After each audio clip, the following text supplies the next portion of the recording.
이제 이틀 후부터는 금년도 하반기가 시작이 됩니다.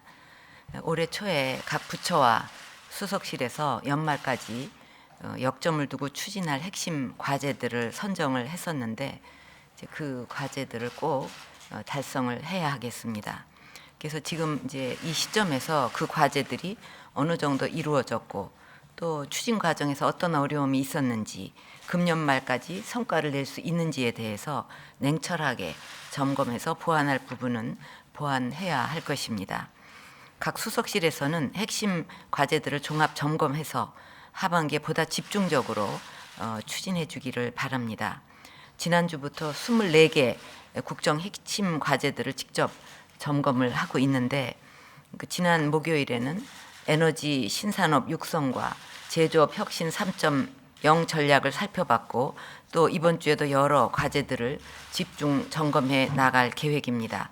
근데 이것을 이제 한번 점검하고 또 토론하고 하는 과정에서 물론 이런 목표를 가지고 우리가 핵심 과제들을 선정을 이거는 이것 때문에 하고 이건 이것 때문에 하고 이제 그렇게 했지만은 항상 어떤 등대같이 왜 우리가 이 과제를 선정을 해서 이거를 꼭 해야만 하느냐, 또 이 과제가 추구하는 목표가 뭔가 하는 것을 계속 생각하는 게 중요하다고 봅니다. 그래서 오늘 이제 오후에는 일학습 병행과 자유학기제에 대해서 이제 점검을 하게 되는데, 그러면 일학습 병행은 목표가 뭐냐? 우리 사회가 너무 학벌 말을 따진다. 그러니까 학벌 중심이 아니라 능력 중심으로 가야 되고 또 능력 중심 사회를 만든다는 것이 일학습 병행의 최종적인 목표다.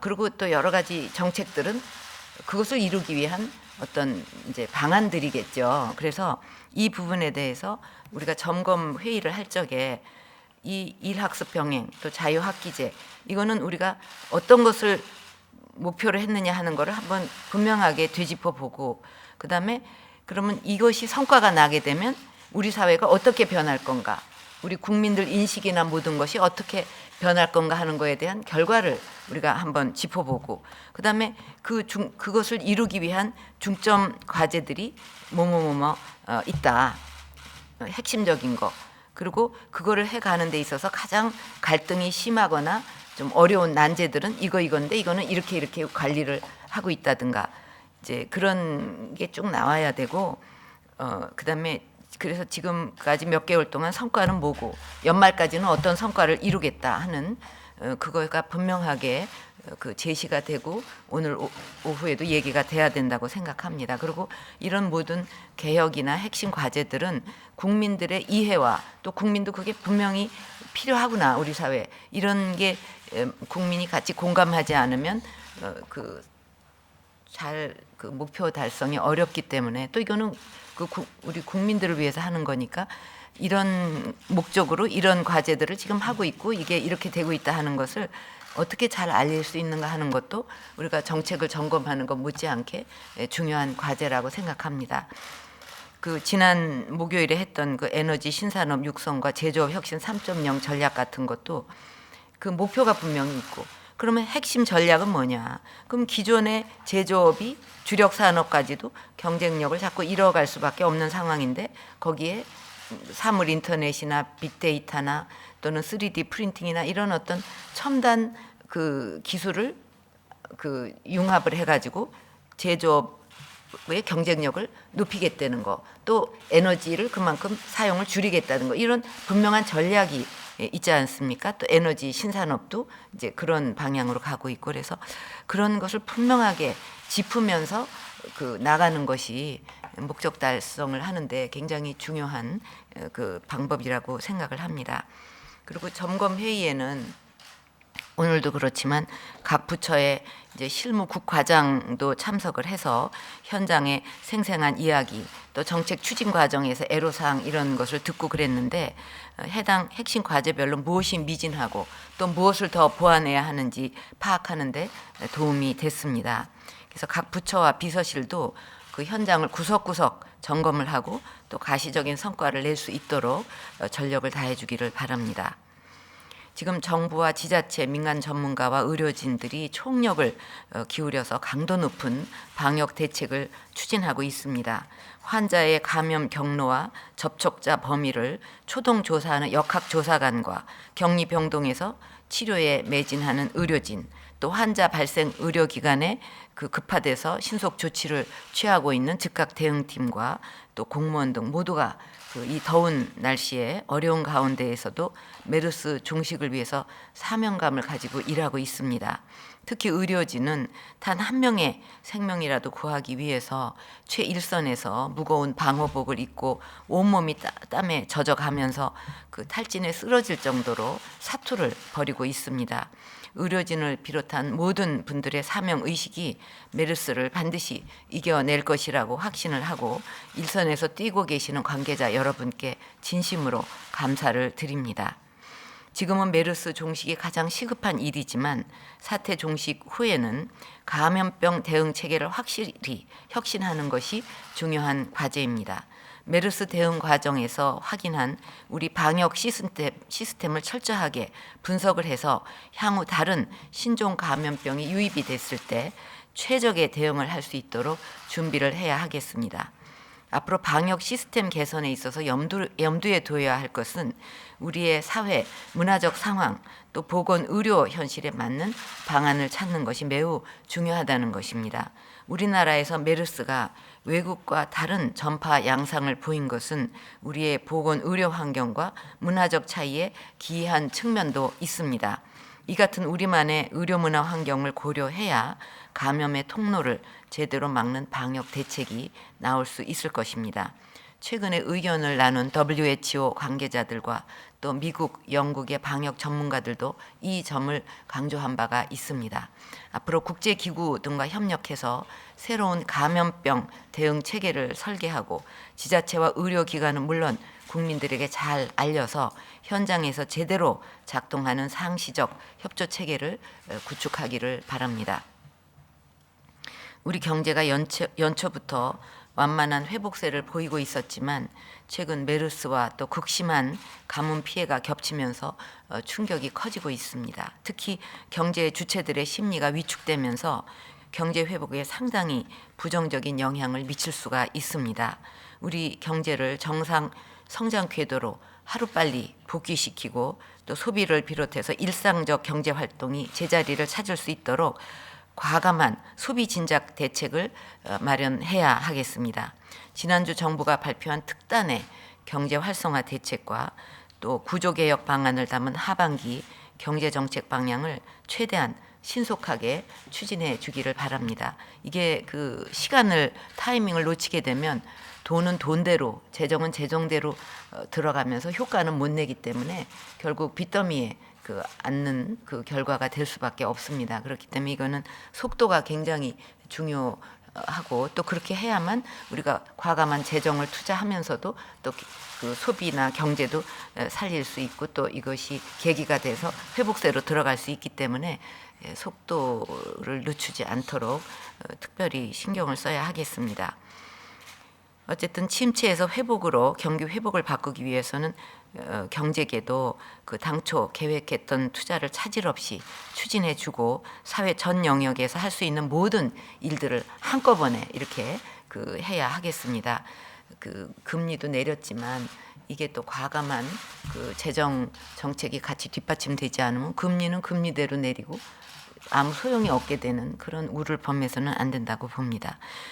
최근에 경제 단체들이 계획했던 투자를 차질 없이 추진하겠다는 메르스 쇼크 대책을 공동으로 발표를 하고 또 내수 살리기 운동을 실시하고 있는데 이러한 경제계의 노력에 감사를 드립니다.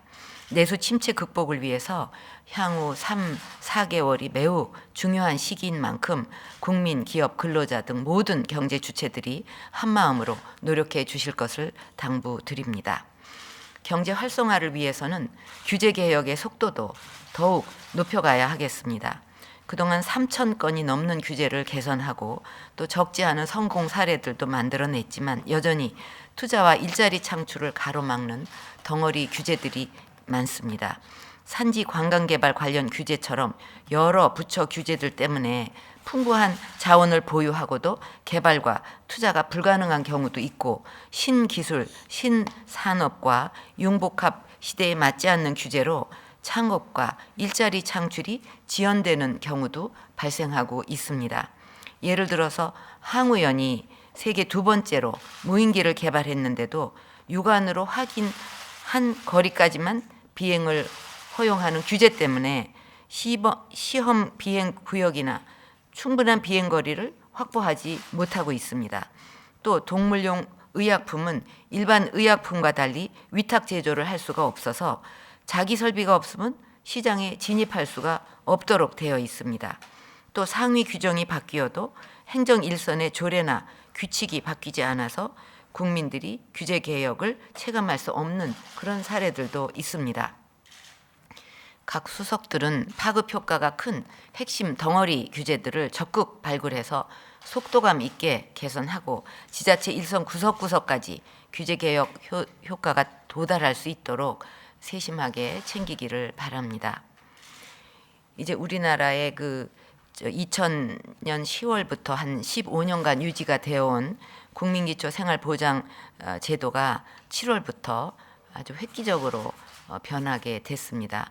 맞춤형 급여 체계로 전면 개편이 되는데, 지금까지는 최저 생계비라는 단일 기준에 의해서 수급자로 선정이 되면 생계, 의료, 주거, 교육 등 모든 급여를 받지만, 일을 해가지고 소득이 조금이라도 기준을 초과하게 되면 급여가 일시에 끊어지는 전부 아니면 전무식 구조로 되어 있었습니다.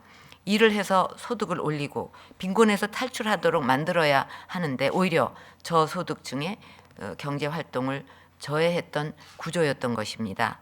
이제 새로 시행되는 제도는 4가지 급여별 선정 기준을 별도로 설정을 해서 기준에 부합하는 급여를 각각 지급할 수 있도록 되어 있습니다.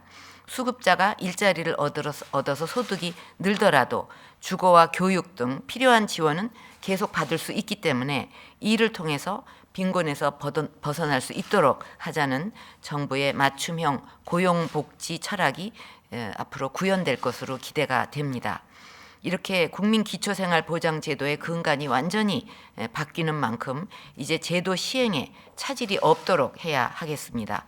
우선 제도를 몰라서, 이 바뀐 제도를 몰라서 신청을 하지 못하는 일이 없도록 국민들에게 적극적으로 홍보하고 안내를 해야 되고, 또 수급 대상자 발굴에도 더욱 힘써 주기를 바랍니다.